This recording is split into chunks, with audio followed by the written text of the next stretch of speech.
Ouais, bah cette année, c'était une des pires années de ma vie parce qu'il y a eu énormément de bouse. Bonjour à tous, j'espère que vous allez bien. On se retrouve aujourd'hui dans mes flop films de 2025.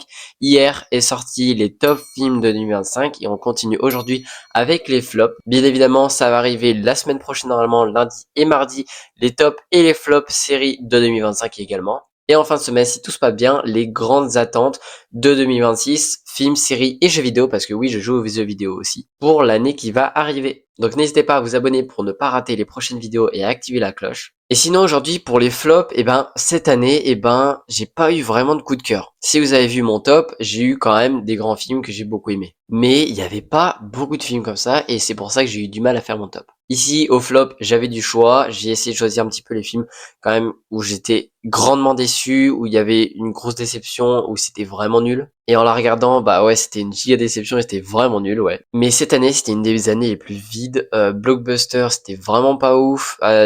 Les films indépendants également, c'était pas si ouf que ça. Donc ouais, j'ai très envie que 2026 rehausse la barre, surtout qu'on a beaucoup plus de gros projets qui sortent normalement en 2026. Et c'est pour ça que j'ai hâte et je sens que cette année va être meilleure que celle-ci et j'espère. Sur ce, on va commencer avec les mentions honorables, bien évidemment. Ils ne sont pas dans le top, mais c'était quand même une déception cette année, donc je suis pas super fier de ces films. Ils ne méritaient sûrement pas d'être dans le flop, vu les films que j'ai mis dans le flop. Mais en tout cas, c'était pas des bons films que je vous conseille pas forcément. Mais je mettrais Black Phone 2, bah une grosse déception alors que j'avais adoré le 1. Lilo et Stitch live action, bah oui, bah encore le live action. Inutile et c'était très nul. Happy Gilmore 2, bah bon c'était sympathique mais très loin de très loin du truc bon. Mountain Head, déception aussi, j'adore Succession, c'est une de mes séries préférées, voire ma série préférée. Et puis le voir faire un film aussi nul que ça me dépite. Blanche-Neige, live action aussi, bah c'était vraiment pas ouf, mais meilleur de ce que j'ai des gens qui critiquent pour niveau politique, etc. Donc je mets pas le blanc flop pour ça. Warfare, grosse déception, alors que j'adore Alex Garland, le réalisateur qui a fait Civil War également, qui était exceptionnel comme film de l'année dernière. Flight Risk, là c'était vraiment pas ouf, c'était vraiment pas bon, je vous conseille pas du tout, c'était très nul, alors que le réalisateur je l'aime beaucoup également. Megan 2.0, bon là je savais que j'avais pas aimé, et c'était vraiment pas ouf, je vous conseille pas du tout. Captain America Brave New World, bon là, l'acteur il joue bien, etc., mais c'était vraiment pas ma cam, c'était vraiment pas bon.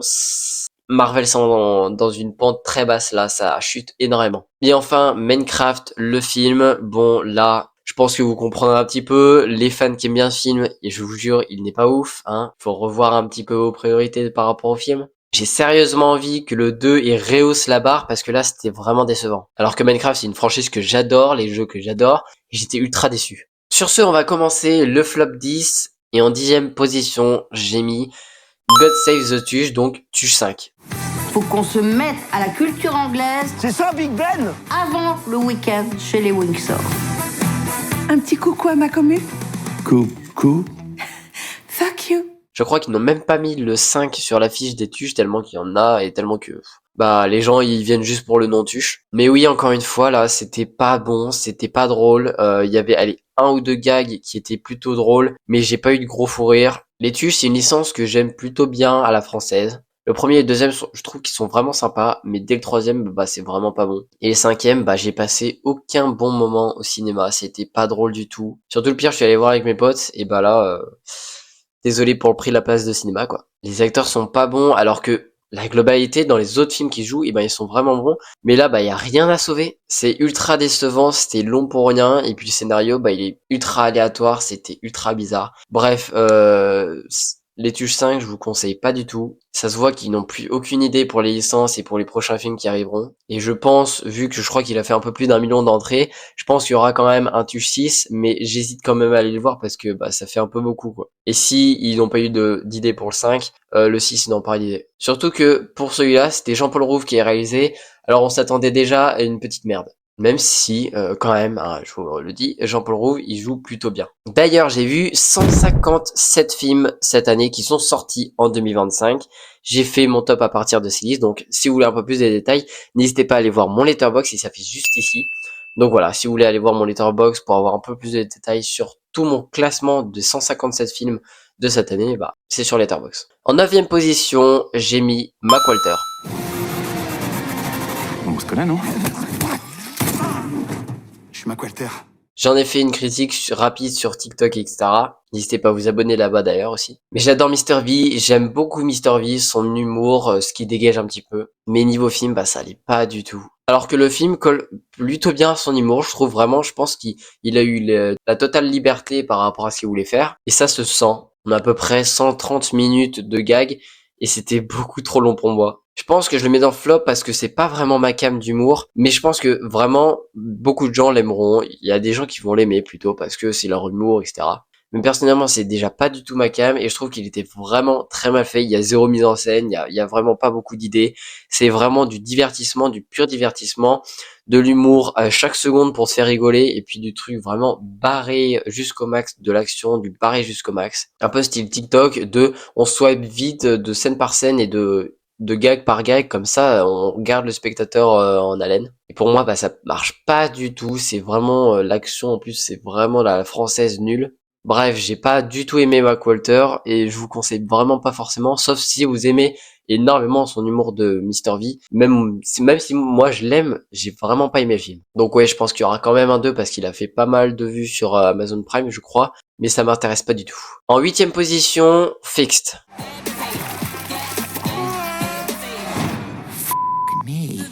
Et là, c'était vraiment un film que j'ai regardé pour le flop. Parce que bah j'ai aucune envie de regarder ce film, sinon juste pour moi. C'était dégueulasse, c'était nul, y a rien à dire. Franchement, je comprends même pas comment des grands acteurs comme Idris Elba jouent là-dedans. Mais pour vous expliquer un petit peu plus de contexte, c'est une histoire d'animaux un animal qui va s'échapper un petit peu de sa maison pour vivre une autre vie et qui en manque de sexe, et bah qui va comment dire, copuler avec plein d'animaux et des chiens etc.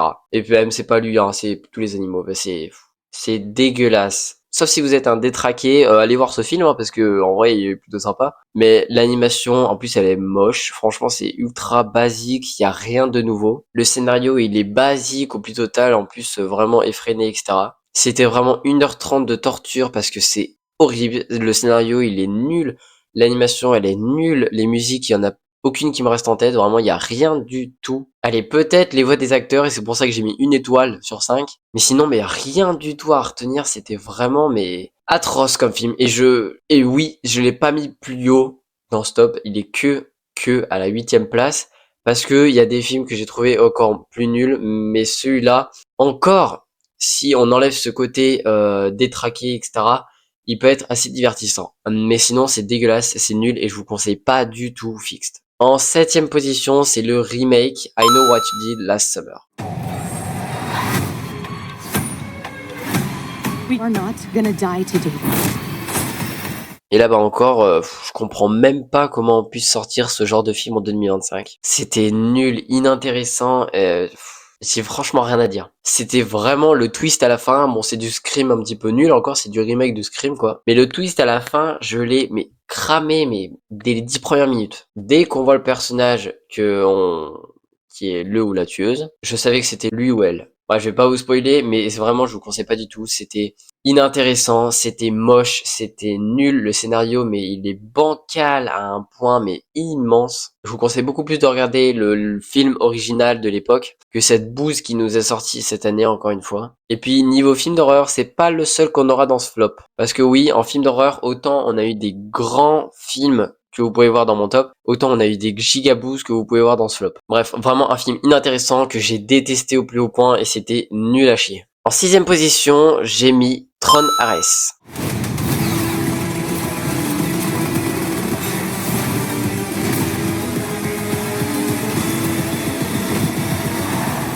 Et là, alors pour vous dire, je n'ai pas vu les précédents Tron, donc j'ai pas moyen de comparaison, mais je n'ai pas du tout aimé. C'est-à-dire que dans les précédents, je savais qu'il y avait quand même des musiques intéressantes qu'on retenait. Il y avait Daft Punk, il y avait des trucs comme ça, vraiment c'était plus intéressant, même si je crois que c'était pas ouf non plus, c'était vraiment beaucoup plus un meilleur film que ça. Déjà, Jared Leto, voilà, il y a un petit peu des complications dans niveau politique et niveau cinéma, mais il est pas bon du tout dans ce film. Vraiment, je l'ai vu, je l'ai oublié, donc c'est pour ça que je peux pas forcément vous en parler énormément. Il y a rien qui m'est sorti de la tête. Aucune musique, aucun décor, aucun personnage, aucune prestation, aucun décor, il y a rien. Le scénario, mais il est nul, nul, nul. Encore, ça parle de thèmes comme l'IA, etc. Mais cette année, on a eu de largement meilleurs films traitant de l'IA que ce truc. 2 heures de torture. Et même mon père, qui adore les films d'action et qui est censé être quand même un film assez d'action, il a pas du tout aimé alors que c'est un grand fan de films d'action. Donc franchement, c'est pour vous dire la bouse que c'est. La seule petite chose à retenir assez pour le film, c'est l'éclairage qui est plutôt intéressant, mais pour à peine certaines scènes, ils ont essayé de faire un truc. Mais franchement, n'allez pas voir ça. Enfin, déjà, il est plus au cinéma, mais ne voyez pas ça. Vous allez perdre votre temps. Voilà, c'est pas du tout une bonne recommandation. C'est vraiment nul. En 5e position, et on rentre vraiment dans la bouse du boost de cette année. Un clown dans un champ de maïs. Et alors déjà, je veux poser la question, où est ce putain de champ de maïs? On a juste la scène d'introduction dans le champ de maïs, et sinon, rien du tout. Mais rien. Et puis à part ça, il est inintéressant, vraiment, ce n'est presque pas un film d'horreur, ça ne fait pas peur du tout. Encore, je m'attendais à un film assez moyen, je m'attendais pas à un chef-d'œuvre, je m'attendais pas à une bouse comme ça, je m'attendais à un film moyen, sympathique, sans plus. Et franchement, j'ai passé un des pires moments de l'année parce que c'était horrible. Ça n'avait aucune mise en scène, les décors sont plats, mais plats, il y a aucun éclairage. Les acteurs sont vraiment à plaindre parce qu'ils jouent super mal. Changez vos acteurs, il y a un problème. Les clowns, ils ne font absolument pas peur. C'est du Reddit d'anciens films d'horreur. C'est vraiment inintéressant, pas du tout original. Et encore une fois, je comprends pas comment en 2025, on peut proposer des films comme ça, et surtout des films d'horreur qui ne prennent pas normalement autant de budget. Mais je sais pas, trouver un truc d'original, changer un petit peu, alors qu'il y ait juste la première scène qui soit dans un champ de maïs. Bref, déjà le titre te ment, alors encore plus le genre horreur te ment, c'était nul. Ne voyez pas ça. En 4e position, j'ai mis The Thursday Murder Club, donc le club du jeudi, je pense. Joyce, Ibrahim, Ron. We need a Thursday Murder Club. Et ça, c'était un film que j'attendais plutôt beaucoup sur Netflix, avec Chris Columbus, donc vraiment un réalisateur que j'aime beaucoup. Et s'il a cette place, vous avez compris. C'est un des pires films de thriller, un des pires films de meurtre, de mystère que j'ai vu de ma vie. Le mystère, mais il est presque inabsent, il n'y a aucun mystère. C'était nul, mais j'ai détesté ce film. Alors que justement, j'attendais parce que j'aime beaucoup les films de mystère, j'aime beaucoup les films un petit peu comme ça, où tu dois chercher qui est le tueur, etc. Et là, mais il y avait rien du tout, et surtout que le truc, tu le crames, mais à des kilomètres, vraiment.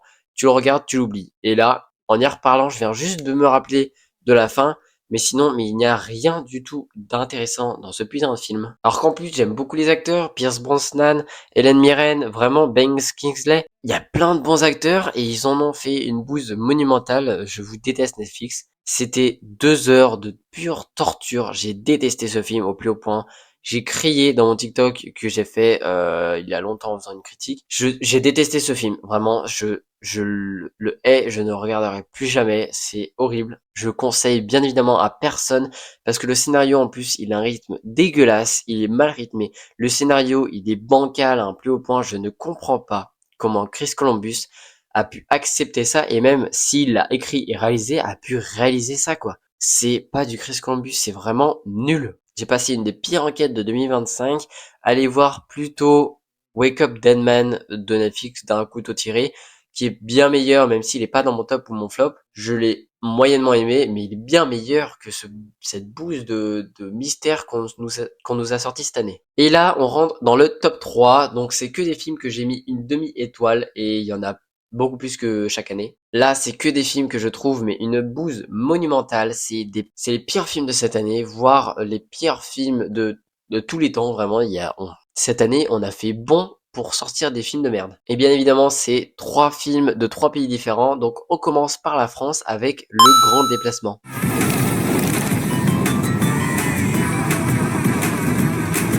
Alors déjà, personne n'est allé voir ce film, mais personne. Je comprends pas comment, encore une fois, même en 2025, dans un cinéma français, on peut sortir un film, déjà comme ça, et avec des blagues aussi raciste, un petit peu comme Qu'est-ce qu'on a fait au bon Dieu. Enfin, vraiment, c'est nul. C'est inintéressant, ça a fait un flop monumental au cinéma et mérité d'ailleurs. Jean-Pascal Zadi, que j'aime plutôt bien d'ailleurs pour ses blagues, franchement, il est plutôt drôle, mais là, mais c'était nul. J'ai pas soufflé une seule fois durant tout le film. J'essaie de me rappeler du film, mais il y avait rien d'intéressant. Rien du tout. Rien qui peut rehausser un petit peu la note. Enfin, même les costumes paraissent ultra faux, ultra moches. Ouais, j'ai rien à dire ce film, franchement, j'ai détesté au plus haut point. Vraiment, le cinéma français cette année, autant il y a eu autant il y a eu quelques hauts, autant il y a eu des gros bas et c'était horrible, vraiment.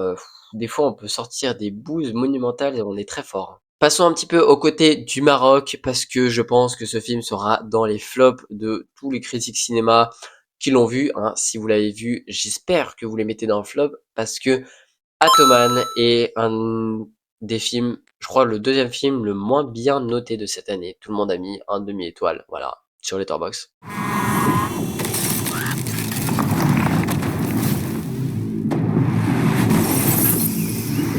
Je pense que si vous avez vu les flops des autres personnes, vous avez compris un petit peu que c'est une grosse merde. Vous avez beaucoup plus d'autres films meilleurs marocains à voir parce que là, bah ne tentez même pas le coup. Et même moi, je me surprends à regarder ce genre de film parce que c'est quoi ça quoi? Enfin, même les acteurs ils sont ridicules. Le film se prend ultra au sérieux. Les affiches, la bande-annonce, ça se prend ultra au sérieux. Ça fait genre le Avengers marocain, je sais pas quoi là, franchement, c'est impressionnant comment c'est nul. Même l'affiche est dégueulasse, vraiment, ça se voit que ça a 2 € de budget. Enfin, c'est vraiment, la musique, tout est nul. Bon, après, si c'est dans un flop, forcément, tout est nul. Mais il y a aucune idée. Les blagues, je n'ai pas rigolé une seule fois. Les décors, t'as l'impression, en fait, que le film, c'est un film réel, mais pas forcément de super-héros. C'est-à-dire que les effets spéciaux sont dégueulasses. C'est un des pires films d'effets spéciaux que j'ai vu de ma vie. Et de 2025, hein, surtout parce qu'il y a une évolution technologique. Et là, quand tu compares Avatar 3 à Atoman, il y a une grande marge quand même. Je ne vois pas, vraiment, je comprends même pas comment on ne peut pas mettre dans un flop. Et on termine cette vidéo avec le top 1 de cette année. Bon, 0,5 sur 5 aussi également. C'est le pire film que j'ai vu de cette année. Mais avant, n'hésitez pas à vous abonner, liker, partager, commenter cette vidéo. N'hésitez pas à me suivre sur tous mes réseaux qui s'affichent juste ici, bien évidemment. Voilà, abonnez-vous. Ça me soutient énormément et ça me fait ultra plaisir, vraiment, vous savez pas à quel point. Mais surtout, n'hésitez pas à vous commenter votre avis dans les commentaires. Moi, je suis ultra curieux de voir tous vos avis et bien évidemment que je lirai tout. N'hésitez pas à mettre votre flop 2025 également dans les commentaires pour un petit peu comparer. Et le top 1 de cette année, le flop de 2025, c'est War of the World, donc la guerre des mondes.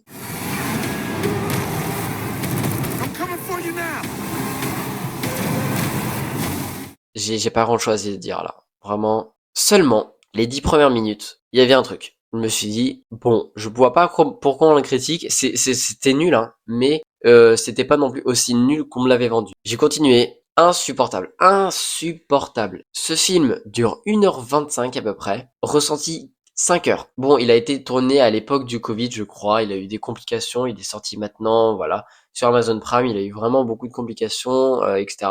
Mais vraiment, c'était horrible. Déjà, l'histoire de refaire un petit peu comme Missing, c'est-à-dire de faire l'histoire par les ordinateurs, etc., les vidéos, etc., ça rendait pas bien du tout. Les acteurs, my god, les acteurs! Ice Cube qui a des réactions inhumaines, vraiment, je ne comprends pas comment on peut jouer comme ça. Et j'ai même été surpris, je ne savais pas qu'Eva Longoria jouait là-dedans, alors que c'est une très bonne actrice, elle joue très bien. Bon, bah là, c'est pas vraiment le cas, quoi. C'est incroyable les réactions que les personnages ont dans le film. 1 sur 5 sur Letterboxd, ça se comprend totalement, c'est le film le moins bien noté de cette année. C'est impressionnant comment c'était nul à chier. Enfin, même l'affiche est mal faite. Enfin, c'est impressionnant, les mouvements de caméra, enfin, tout ce que vous pouvez imaginer est nul. Il n'y a rien à en ressortir. Atoman, que j'avais dit précédemment, il y avait 2-3 trucs, mais allez, un truc à ressortir, c'était un petit peu le côté marocain. Là, il n'y a 0 truc. Je ne trouve 0 truc à retenir de ce film pour se dire, ouais, il était pas mal. 0 truc. Je vous jure, 0 truc. C'était le pire film que j'ai vu de ma vie. C'était 1h25 de torture. Je l'ai regardé à 23h le soir. J'ai terminé à minuit et demi à peu près. je suis allé me coucher direct après, hein, parce que là, franchement, il m'a explosé. Franchement, j'ai même plus envie de vous en parler parce que il me refatigue. Là, j'ai la chair de poule même encore, regardez. Franchement, je vous conseille pas. Un scénario ultra bancal avec des acteurs ultra nuls, avec des décors vraiment nuls, un scénario très très bancal et très peu original. Bon, ça c'était le flop 2025. Bien évidemment, n'allez pas voir La Guerre des Mondes, n'allez pas voir ce film. Je ne vous dis même pas où il est disponible parce que vous allez perdre votre temps, vous allez perdre votre mental. C'est nul, nul, nul. Et vous allez détester dans tous les cas. Bref, c'était tout pour mon flop 10 de 2025. Côté film, on se retrouve bien évidemment très vite pour les tops et les flops des séries de 2025. Mais avant, on se retrouve également pour la dernière critique de Stranger Things saison 5. Bref, on se retrouve vraiment très vite pour plein de prochaines vidéos. J'ai un planning surchargé, j'ai plein de vidéos à sortir. Il y a plein de choses à faire. N'hésitez pas à vous abonner, partager, commenter cette vidéo parce que ça me soutient énormément. Ça fait beaucoup de vues et liker surtout, ça fait énormément de vues. Ça me soutient également énormément et n'hésitez pas à me suivre sur tous mes réseaux, TikTok, Twitter, Letterboxd et Instagram. Ça me soutient énormément également. Et puis moi, je vous dis bien évidemment à très vite pour une prochaine vidéo. Je vous souhaite tout le bonheur, mes meilleurs vœux et puis passez de bonnes fêtes de fin d'année. Et puis on se retrouve très vite pour des prochaines vidéos. Salut!